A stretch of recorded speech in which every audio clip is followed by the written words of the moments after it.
Olá, amigos do programa Saber Direito, seja bem-vindo a mais um programa. Meu nome é João Mendes, eu sou professor de Direito Constitucional e de Direitos Humanos e estou aqui com você para tratarmos de um tema extremamente interessante, que é o Tribunal Penal Internacional. Gostaria de apresentar os nossos alunos que nos acompanham, o André, a Juliane e o Anderson. Obrigado pela presença de vocês mais uma vez. Amigos, nós vamos tratar esse tema, já é o quarto na sequência. São 5 temas que nós vamos trabalhar. Antes, eu quero deixar o nosso e-mail para o seu contato. Se eventualmente você precisar, escreva para o nosso e-mail.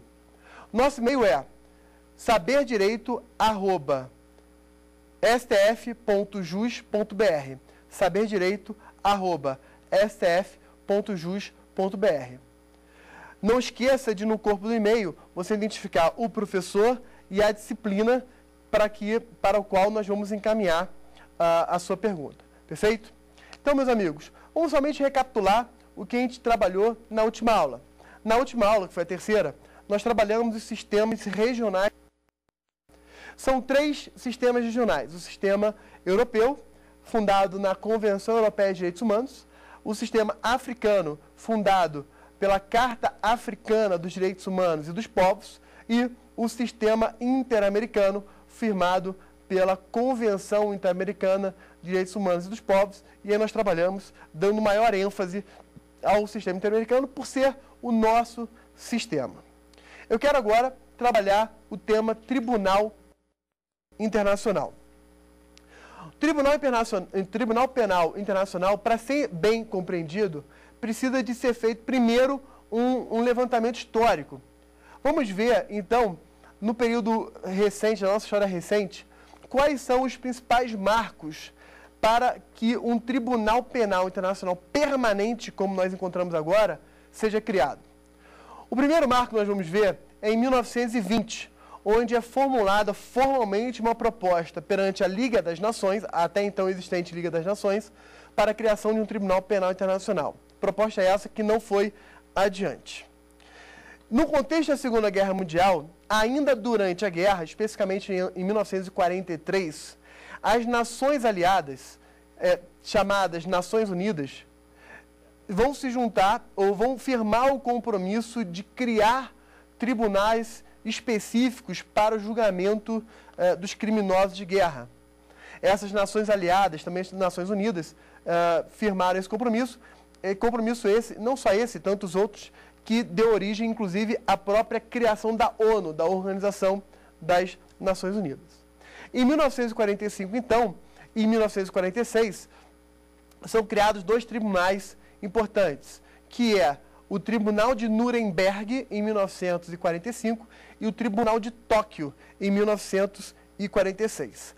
Ambos para julgar os indivíduos responsáveis pelas violações dos direitos humanos. O Tribunal de Nuremberg, especificamente, para julgar os nazistas. Ok? Esses tribunais apresentam alguns avanços, mas também apresentam algumas críticas. Alguns avanços que eles apresentam, os principais, são os seguintes. Ele promove a responsabilização internacional do indivíduo. E aqui temos um marco extremamente importante no desenvolvimento dos direitos humanos. Ele promove, repito, a responsabilização internacional dos indivíduos. Amigos, até esse presente momento, até aquele momento, a responsabilidade internacional era focada sobre o Estado. O Estado seria um sujeito de direito.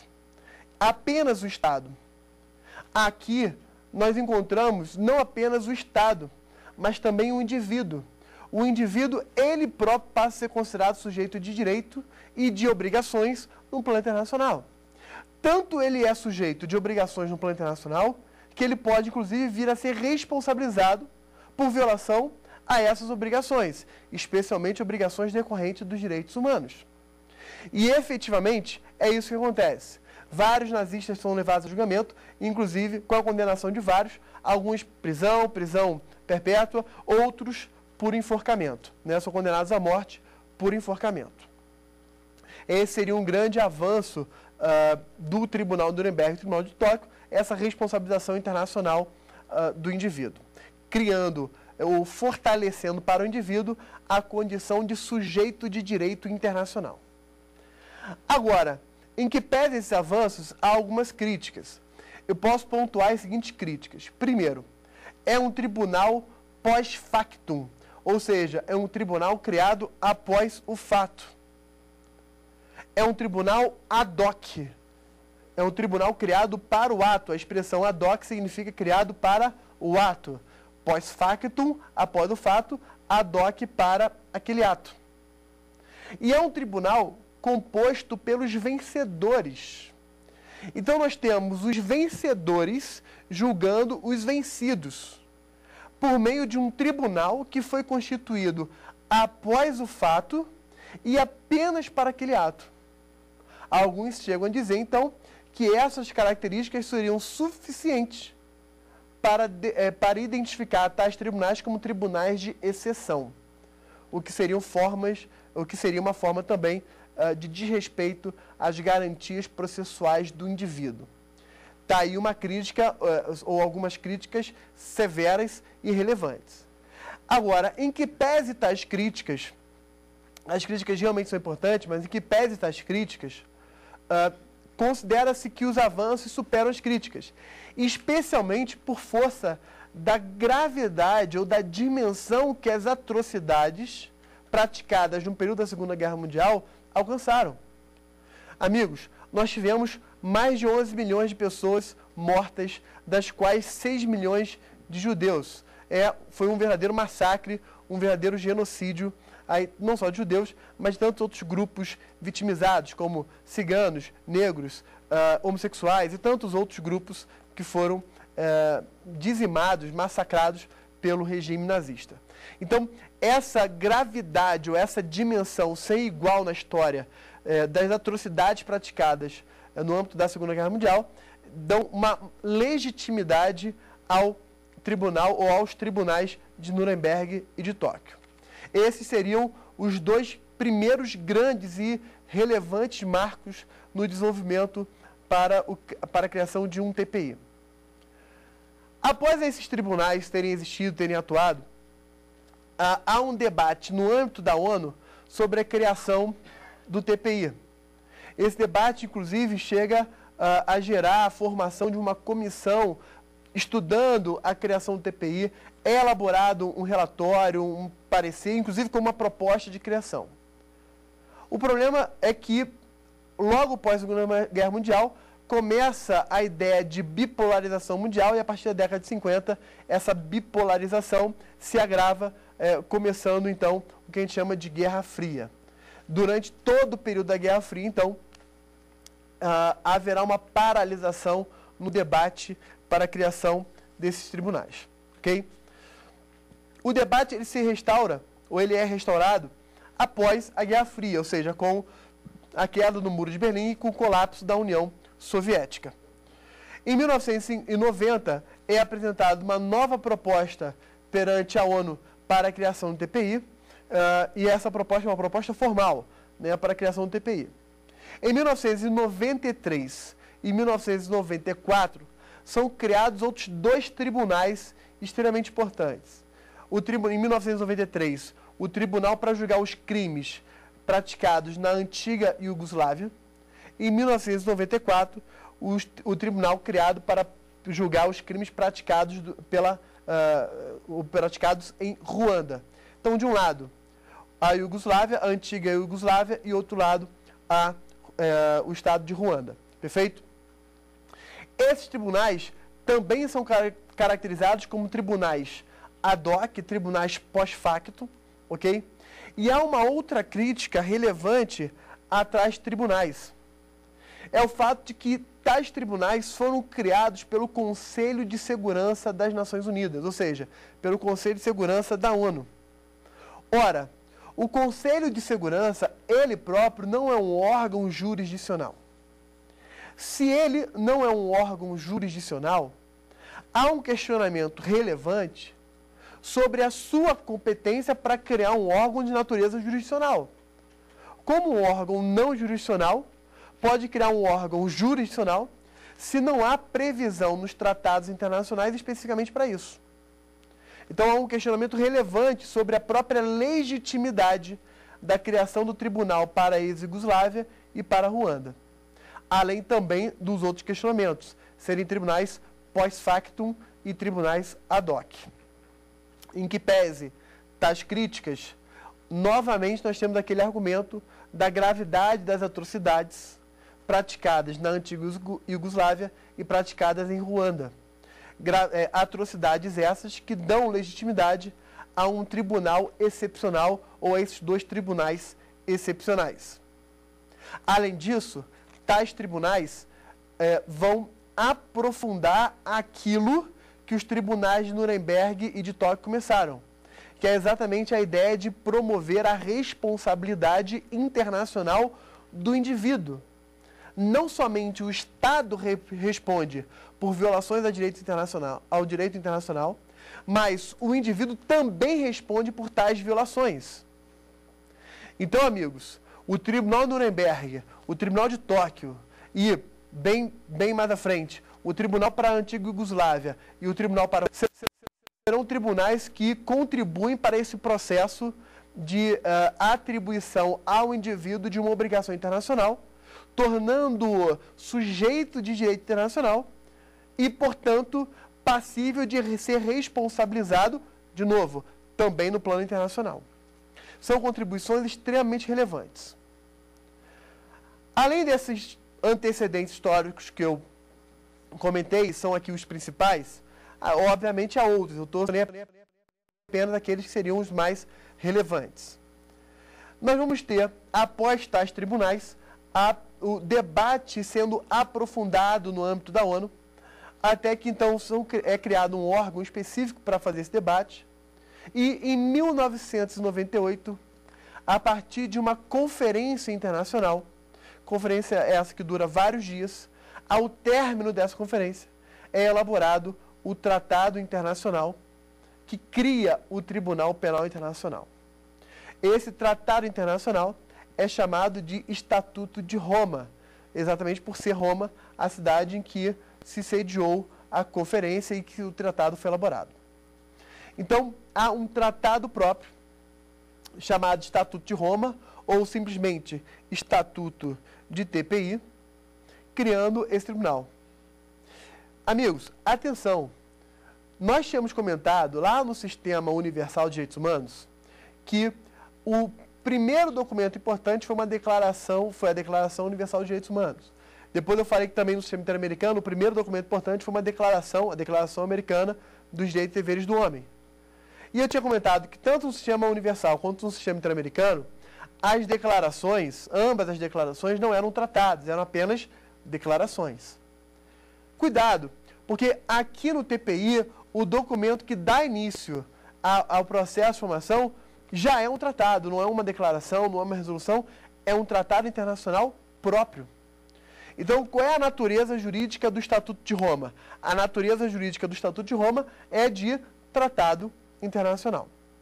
Esse tratado elaborado em 98 somente vai entrar em vigor em 1º de julho de 2002. Em 1º de julho de 2002. E no âmbito da criação desse TPI, há uma Assembleia de Estados Assembleia de Estados composta pelos Estados membros do TPI, que realiza a supervisão, né, do próprio tratado e realiza a possibilidade, e também tem a possibilidade de realizar a revisão do tratado. Okay? São os Estados que compõem a Assembleia de Estados, exatamente aqueles que são integrantes do TPI. Ok? Vamos falar então agora, falamos até então do desenvolvimento para a criação do TPI, vamos falar do TPI. O TPI é um órgão independente, é um órgão que não integra o sistema da ONU e está sediado em Haia. Aqui, muita atenção. Não vamos confundir o Tribunal Penal Internacional com o Tribunal Internacional de Justiça, ou a Corte Internacional de Justiça. Não confundamos porque, primeiro, ambos são internacionais e ambos estão sediados em Haia, na Holanda, o que poderia gerar uma certa confusão. O estudante um pouco mais atento poderá observar, por exemplo, que em alguns filmes filmes de entretenimento, filmes americanos, por vezes, ao se referir a um tribunal, ao se referir a outro, fala-se em Tribunal de Haia. E isso poderia gerar uma certa dúvida. Calma aí, qual que é o Tribunal de Haia? É o TPI ou o Tribunal Internacional de Justiça? Normalmente, o Tribunal Internacional de Justiça é denominado a Corte Internacional de Haia, né? Normalmente, mas o problema é, ambos estão situados em Haia. Quero salientar aqui as principais distinções entre os dois tribunais. Falei a semelhança. Os dois são internacionais e os dois estão sediados em Haia. Mas quais seriam as principais distinções? O TPI, amigos, é um órgão independente. Ele é independente, possui personalidade jurídica internacional própria e é criado por um tribunal específico. Desculpa, é criado por um tratado específico. Repito, o TPI é um órgão independente, criado por um tratado específico, ok? E, portanto, não integra a ONU. Já o Tribunal Internacional de Justiça, é um órgão integrante da ONU. Não foi criado, foi criado no âmbito da ONU. E, portanto, não é um órgão independente. O TPI é um órgão independente e, como eu tinha citado, ele tem personalidade jurídica internacional própria. Ok? Essa seria uma primeira e importante distinção.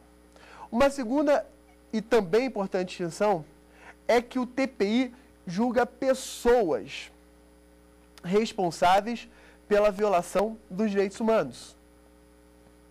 E não julga estados. O TPI julga pessoas. O TPI julga o indivíduo, não julga o Estado. Já o Tribunal Internacional de Justiça, ele julga o Estado e não o indivíduo. Aliás, o indivíduo não tem legitimidade para atuar ou para provocar o Tribunal Internacional de Justiça. Não tem legitimidade. Nem para ser parte real, nem para ser legitimado passivo. Tranquilo? O Tribunal Internacional de Justiça julga estados responsáveis por essas violações. Enquanto que o TPI julga os indivíduos responsáveis por essas violações. Com isso, nós fechamos essas principais distinções entre, de um lado, o TPI e, de outro lado, o Tribunal Internacional de Justiça. Ok? Amigos, o TPI, ele tem uma competência para julgar para julgar indivíduos por crimes que estão tipificados no próprio Estatuto de Roma. São 4 tipos de crimes tipificados no Estatuto de Roma. São eles os seguintes: o crime de genocídio, o crime contra a humanidade, o crime de agressão e os crimes de guerra. Vamos entender a ideia essencial de cada um desses crimes. Começando pelo crime de genocídio. O crime de genocídio é um ataque para a destruição total ou parcial de um determinado grupo que apresenta uma identidade, ou seja, de uma determinada raça, de um determinado grupo nacional, de um determinado grupo religioso. Então é um ataque contra um grupo que apresenta um elo de identidade. Então, se eu ataco os judeus, eu estou atacando um grupo que apresenta um elo de identidade. Então, isso aqui seria um tipo, seria uma forma de genocídio. Seria genocídio, provavelmente dito. O genocídio, ou esse ataque para destruição total ou parcial de um grupo que apresenta um elo de identidade, pode dar diversas formas. A forma, talvez, mais imediata que você possa pensar é um ataque para exterminar de forma imediata.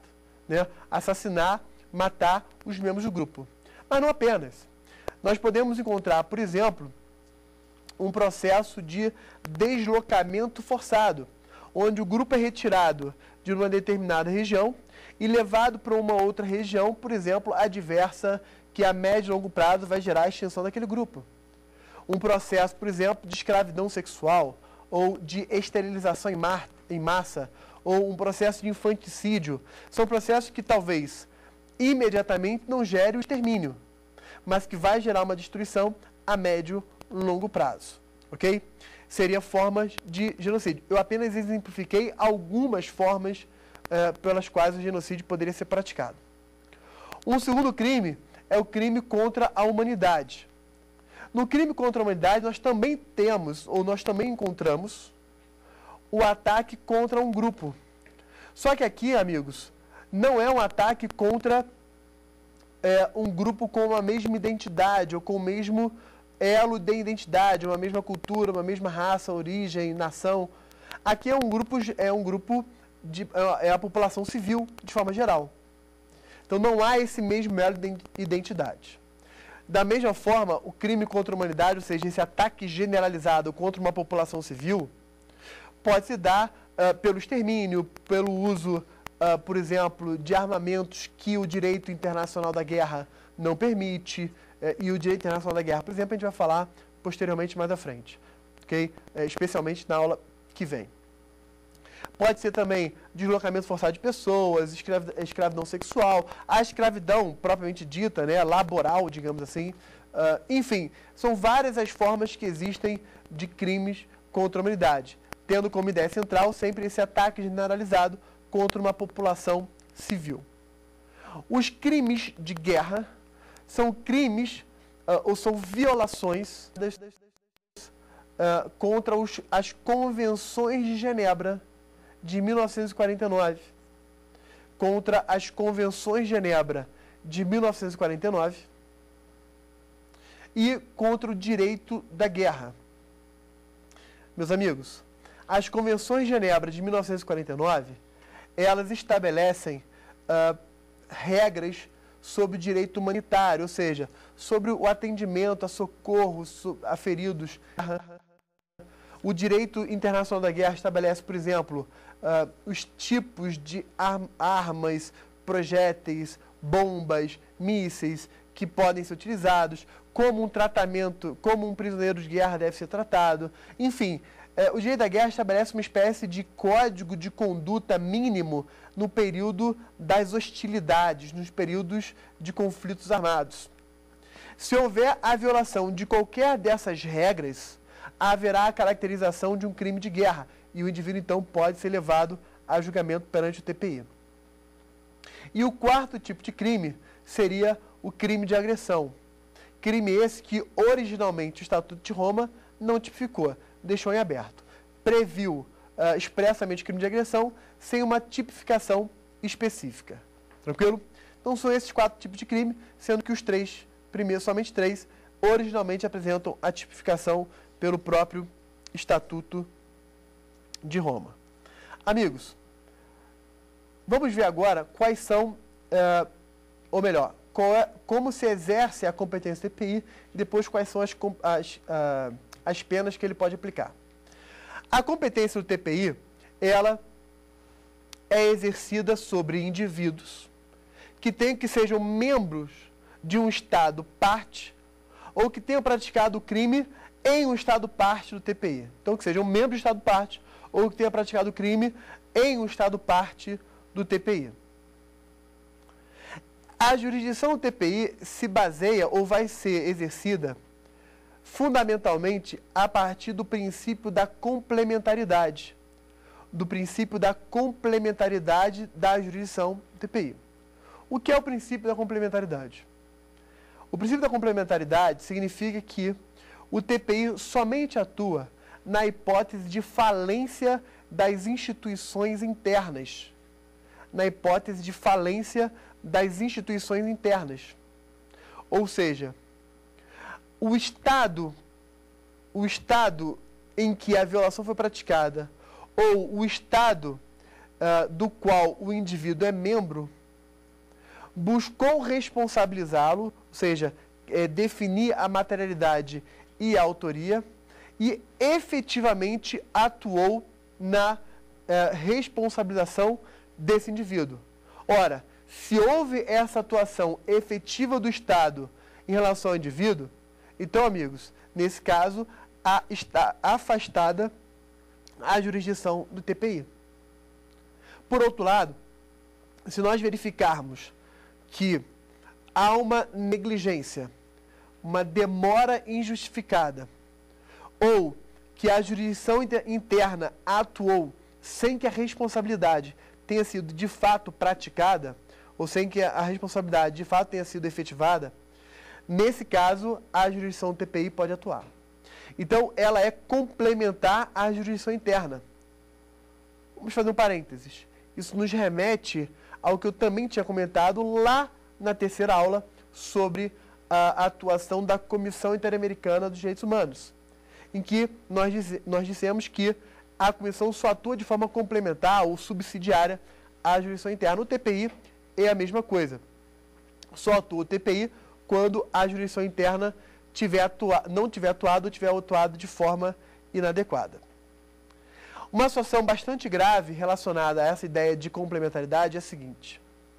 Vamos imaginar que a jurisdição interna do país devesse atuar na proteção do direito, devesse atuar na responsabilização do indivíduo que praticou a violação. A jurisdição interna atuou.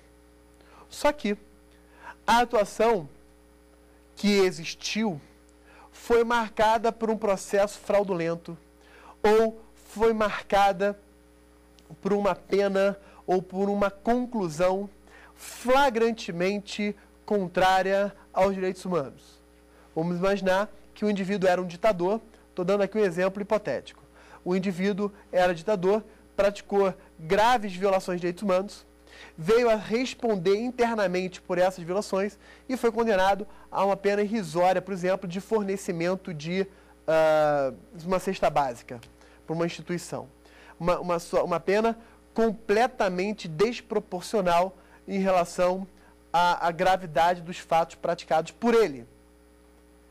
Nessa situação específica, é possível o TPI relativizar a coisa julgada interna para submeter o indivíduo a um novo processo de julgamento perante o próprio TPI. O que implica, meus amigos, numa mitigação do princípio do ne bis in idem. Ou seja, ninguém pode ser processado e julgado pelo mesmo fato duas vezes, ou novamente pelo mesmo fato. E é exatamente isso que está acontecendo. O indivíduo ele é processado, ele é julgado por um fato, e o TPI desconsidera essa coisa julgada interna para submetê-la a um novo processo. É uma situação mais delicada, porque isso coloca em risco a soberania estatal. Essa questão da soberania estatal em relação aos direitos humanos é um dos pontos sensíveis que ainda existe hoje no plano internacional. Até que ponto a soberania estatal prevalece sobre os direitos humanos ou até que ponto os direitos humanos prevalecem sobre a soberania estatal? Pode, por exemplo, um Estado ser obrigado a não aplicar a sua lei interna se porventura se verificar que essa lei interna viola direitos humanos? Nós tivemos, em 2010, um caso bastante rumoroso sobre eventual condenação de uma mulher no Irã que teria praticado adultério, qualificado como crime, cuja pena seria capital e o modo de execução seria por apedrejamento. Seria legítimo entender que essa legislação interna deve ceder espaço para os direitos humanos? Ou seria legítimo dizer que essa legislação interna, por ser fruto da soberania estatal, não poderia sofrer qualquer ingerência externa e deveria então ser aplicada? Veja que a questão do embate entre soberania estatal e direitos humanos, ela é um embate atual, uma questão atual, que gera diversas dificuldades no plano internacional, tanto no plano teórico quanto no plano prático. Obviamente, a nossa posição é a posição de diversos internacionalistas e constitucionalistas, é no sentido de dar uma proeminência aos direitos humanos, sem que isso sacrifique a soberania, mas que se dê uma proeminência aos direitos humanos. O que nos parece bastante óbvio, bastante razoável, mas há que se notar essa controvérsia. Controvérsia é essa, então, voltando para o que eu estava falando. Controvérsia é essa que se manifesta nessa questão da relativização da coisa julgada interna. Quando o Estado, então, processa e julga o indivíduo, mas esse julgamento é desconsiderado pelo TPI, que pode, então, processar e julgá-lo novamente. Mas veja, mesmo assim, o TPI só vai atuar se verificar que a decisão interna é flagrantemente desproporcional e ilegítima. Porque a atuação do TPI, ela é complementar ou subsidiária à atuação da jurisdição interna. Amigos, isso é extremamente importante. Esse é o princípio basilar que norteia toda a atuação do TPI.